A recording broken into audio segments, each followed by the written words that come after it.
आहे मोठ्यात मोठी व लहानात लहान संख्या तयार करणे. स्कॉलरशिप मध्ये यावर आधारित प्रश्न विचारले जातात. मग कशा प्रकारचे प्रश्न असतात? आता तुम्हाला संख्या तर माहिती आहे, रोमन संख्या आणि देवनागरी संख्या. ओके, आता आपण या ठिकाणी काही अंक घेतलेले आहेत. ज्यावेळेस दोन संख्यांमध्ये कॉमा येतो, स्वल्पविराम येतो, तेव्हा काय होतात ते अंक त्याला म्हणतो आपण. आणि जर हा स्वल्पविराम काढला तर त्याची काय तयार होते? संख्या तयार होते. मग आता त्यांनी काय सांगितलं, हे जे अंक आहेत ते एकदाच वापरून तयार होणारी सर्वात लहान संख्या विचारली. काय विचारली आहे? सर्वात लहान संख्या.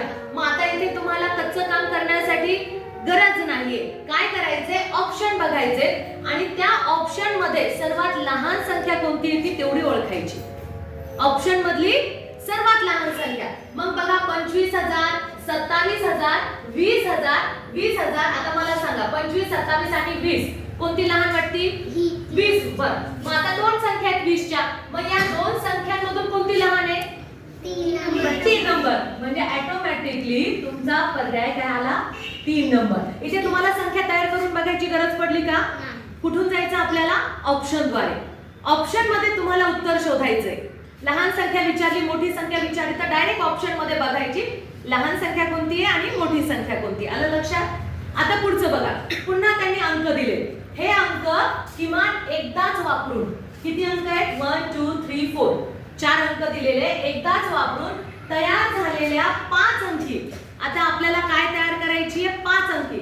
आणि किती अंक दिलेत त्यांनी? 4 अंक दिलेत. आणि 5 अंकी आपल्याला संख्या कशी? मोठ्यात मोठ्या संख्येला. मग आता मला सांगा बरं, मोठी संख्या आता इथे तुम्हाला तयार करावं लागेल. मग मोठी संख्या कोणती आहे? 8. ती अगोदर लिहिणार. नंतर दुसरी मोठी 6, नंतर 4 आणि मग 2. पण ही 4च अंकी संख्या तयार झाली. त्यांनी काय सांगितलं? 5 अंकी. मग 5 अंकी जर संख्या तयार करायची तर मग कोणता अंक असा आहे की तो घेतल्यानंतर 5 अंकी तयार होईल? मोठ्यात मोठी आपल्याला तयार करायची. मग मोठी संख्या 8 आहे म्हणजे 8 तुम्हाला पुन्हा लिहावा लागेल. मग 1 2 3 4 5 झाली 5 अंकी. पुढे काय विचारलं त्यांनी? 5 अंकी सर्वात मोठ्या संख्येच्या 1000 स्थानी. मग 1000 स्थानी म्हणजे युनिट, टेन्स, 100 आणि 1000. सांगा बरं 1000 च्या ठिकाणी कोणता अंक आहे? 8. पर्याय क्रमांक 4. मग सर्वात लहान आणि सर्वात मोठी संख्या कशी तयार करायची या पद्धतीने. समजलं?